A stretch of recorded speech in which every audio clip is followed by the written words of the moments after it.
पूरे दुनिया में हिंदू धर्म एक धर्म ऐसा है, हिंदू संस्कृति एक संस्कृति ऐसी है कि जहां के महिलाओं के बदन पर जो भी आभूषण है वो आभूषण है, खास करके माथे पे बिंदी होती है। अन्य धर्मों में आपको दिखेगी नहीं। हाथ में कंगन होते हैं, पाँव में क्या क्या बोलते हैं उसको हमारे मराठी में,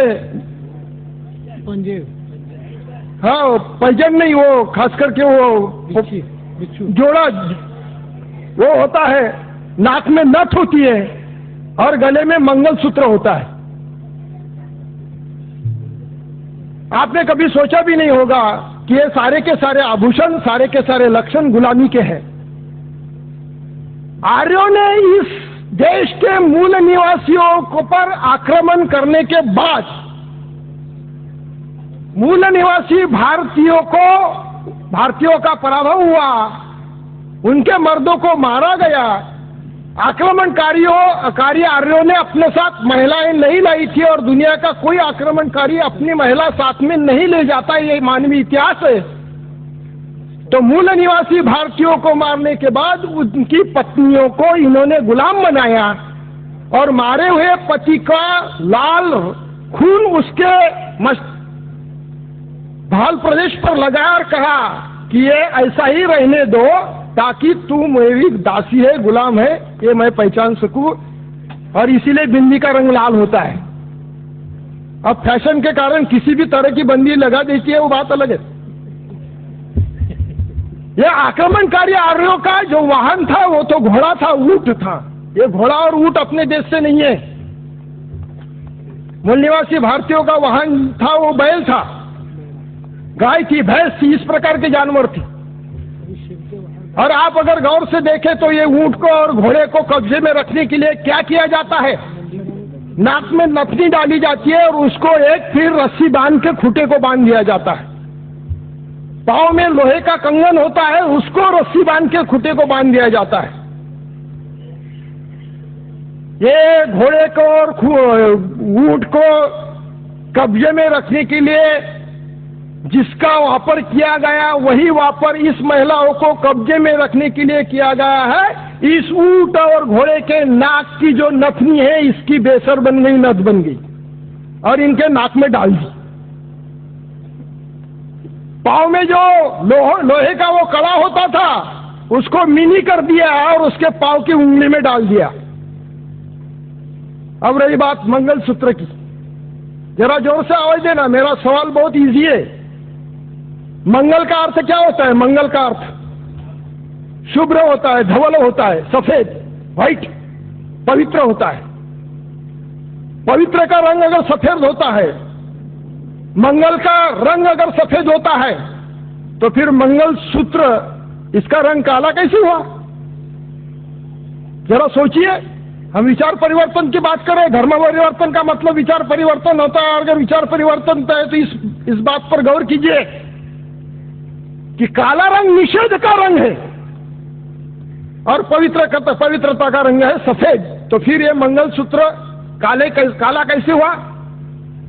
अच्छा, मूल रूप से वैदिक वांग्मय में भी जो विवाह सूत्र है वो विवाह सूत्र में भी क्या लिखा है वो भी आप पढ़िए। हमारे धम्म में जो विवाह सूत्र है उसमें भी क्या लिखा है पढ़िए।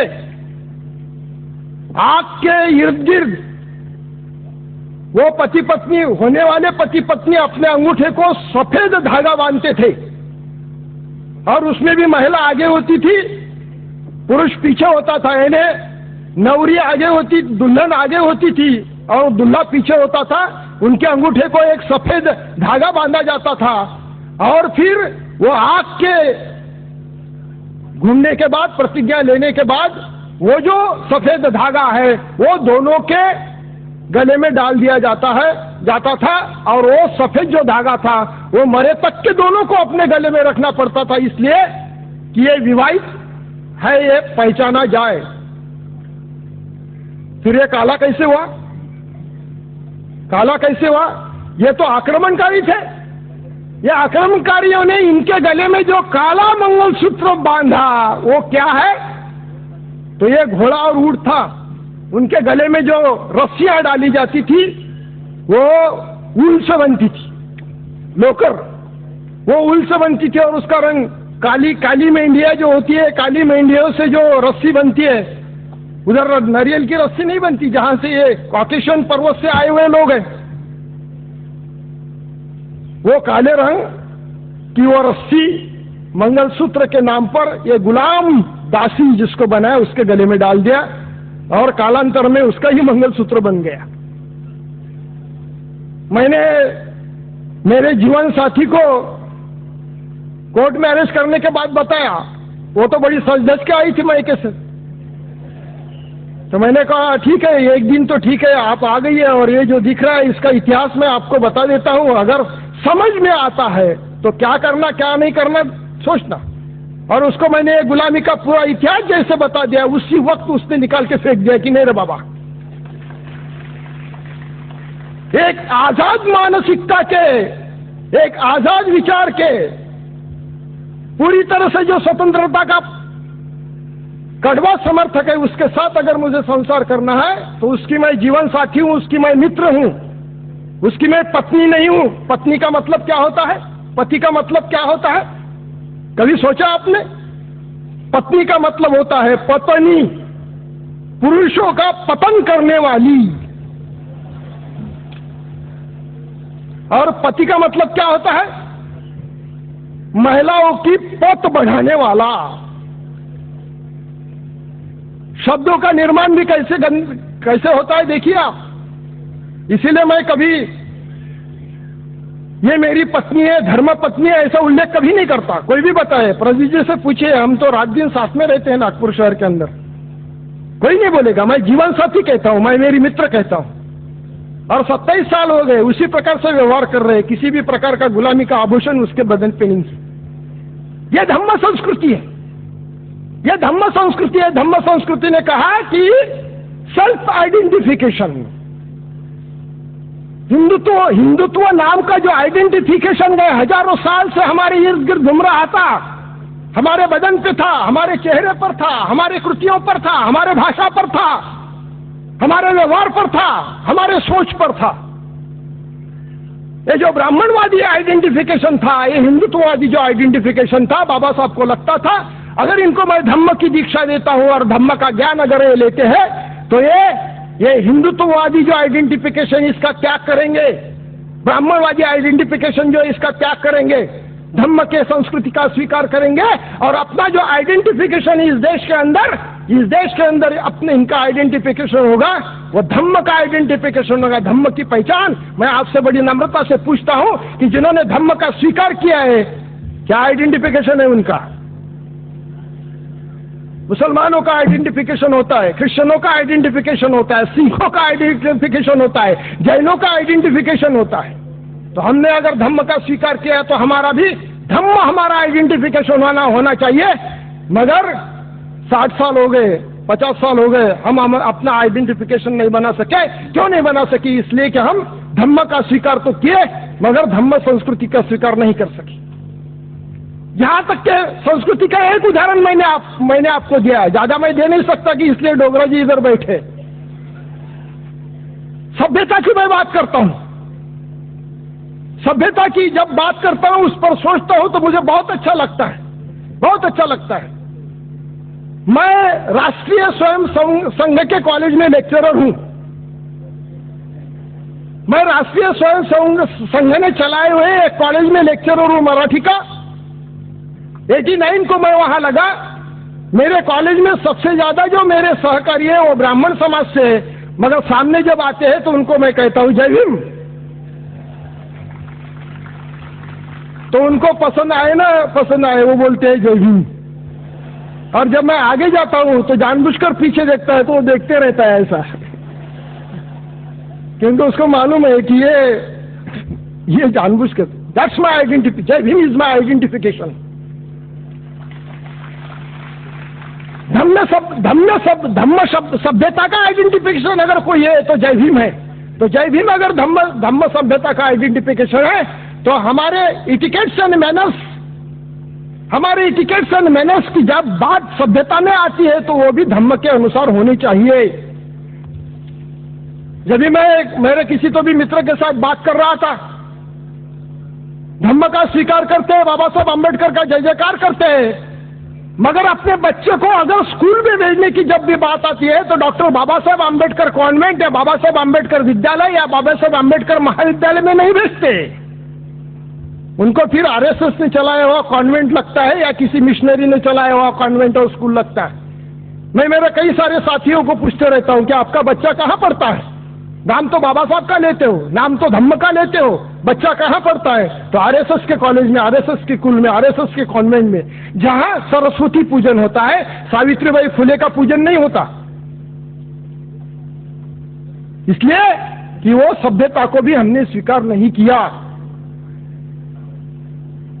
जहां तक व्यवस्था की बात है, व्यवस्था के धम्म व्यवस्था, डॉक्टर बाबा साहब आम्बेडकर ने हमको जो भारतीय संविधान दिया, उस भारतीय संविधान को जो अभिप्रेत है, वो व्यवस्था के प्राथमिक अवस्था में हम नहीं है। इसीलिए तो बामसेप का गठन हुआ, इसीलिए तो बामसेप काम कर रहा है, ताकि इस भारत में धम्म व्यवस्था प्रस्तापित हो जाए, भारतीय संविधान के अनुसार व्यवस्था प्रस्तापित हो जाए, बहुजनवादी व्यवस्था प्रस्तापित हो जाए। कल भी मैं बात करते वक्त मैंने कहा कि हमको हमारी सोच की पार्श्वभूमि क्या है, ब्राह्मणवादी है कि बहुजनवादी है? हमारे सोच की पार्श्वभूमि जब तक के बदलती नहीं, तब तक के धम्म को अभिप्रेत जो व्यवस्था है, वो व्यवस्था का निर्माण नहीं होता। बाबा साहब को जो अभिप्रेत है, उस व्यवस्था का निर्माण नहीं होता। और ये जब तक के नहीं होगा, बाबा साहब के दिमाग में जो था कि भारत को बौद्धमय करके रखूंगा, तब तक के भारत बौद्धमय नहीं होगा।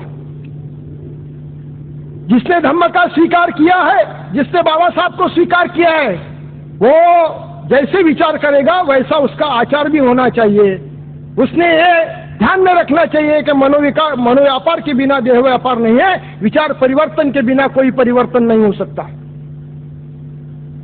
बाबा साहब बौद्धमय भारत करने की बात करते थे तो उनके सामने खास करके इस देश की जाति व्यवस्था थी। वो जाति व्यवस्था के बारे में एक किस्सा आपको बताता हूं और आपसे विदा लेता हूं।